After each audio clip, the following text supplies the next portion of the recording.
I define conformity? That's a tough question. I define it as you having to just be someone that you aren't, doing something that someone else tells you to do, acting a way that someone maybe not directly tells you to act, but you feel like you kind of need to.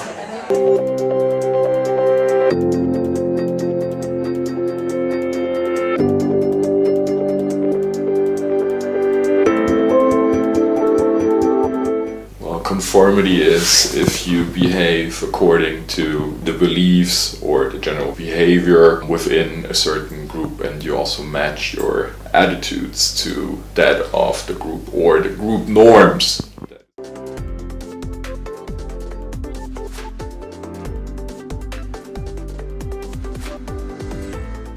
So I got an email like the night before that said that there were some people doing a breaching experiment for social psychology class. I was asked to perform some strange behaviors that would not normally be done in the classroom. People only realize that there are actually social norms once they are violated, and that's exactly what you do in a breaching experiment. You violate social norms, in other words, you behave in a very unexpected way without, of course, actually violating laws. First, I just kind of sat down. I didn't really do much for maybe the first 10 minutes. I sat in the middle of the classroom and I stretched. And place of his ancestors.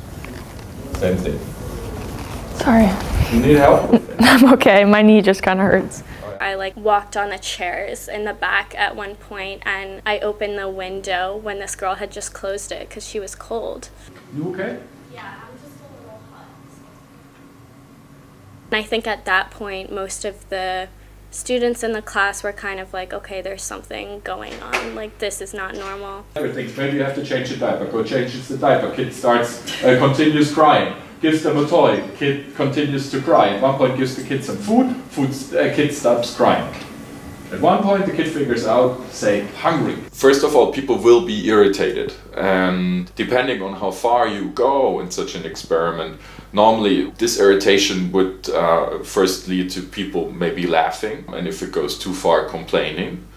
I was getting annoyed. I was like, what is she doing? I thought it was the most bizarre thing. Oh, she's doing stretches. Oh, she's leaving to the bathroom. Oh, she's changing desks again. Oh, she's moving again. Why are her shoes off and why is she humming around the class? Everyone kind of had a negative reaction towards what she was doing because, of course, conformity is kind of standing towards a social norm, and obviously standing up in the middle of class, stretching, playing with her knee, switching seats around. That's not exactly what you do. One girl, she actually stood up and kind of started being like, what's going on? She kind of had a little freak out. Teach Watson every week now. This is like a test, right?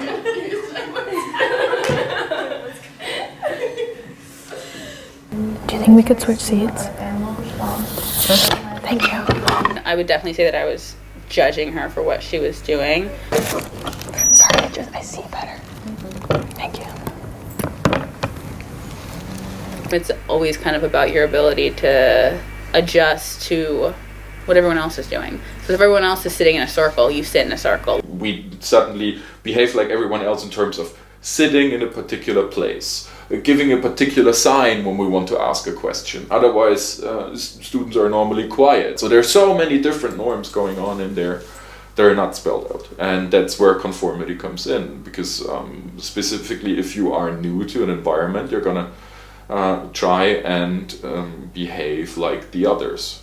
Look at how many people come to AUP as non-smokers, and then they end up with packs and packs and packs by the time they leave. People start to change their fashion, maybe change themselves a little bit too. And sometimes it puts some pressure on you to kind of conform to that French sense of beauty and how you're supposed to look like. In America, you can kind of dress however you want, and there's definitely a more of a stigma if you show up somewhere in PJs here. So I know for sure, for me, I definitely changed the way I dress here, and I feel like I kind of dress more nice in a way because I feel like I have to here. I've lived in Southeast Asia, I've lived in Europe, I've lived in the States, kind of all over, and I'm going to go and say Paris is the place where there are the most norms to follow. the French never smile or never look at anybody on the street. And so that's kind of what I try to like follow. They don't make eye contact, especially on the metro. Do not make eye contact. It's very weird. What happens really if you are a non-conformist, it depends on the environment you're in. I guess in psychology it would be described as like social punishment, and that would be like the funny looks and the whispers. And I think people do that because they don't understand what's going on, or they're uncomfortable maybe. Repercussions for conformity are feelings of shame, embarrassment, self-consciousness, not feeling worthy, not feeling like who you are is enough. If you don't fit in, you get a reputation as the loner, and that means people kind of avoid you, which perpetuates you not fitting in. Not conforming sometimes is a good thing too. To just be yourself and do not change who you are just for society. The goal would be independence, right? And independence meaning you decide for yourself where you conform and where you don't.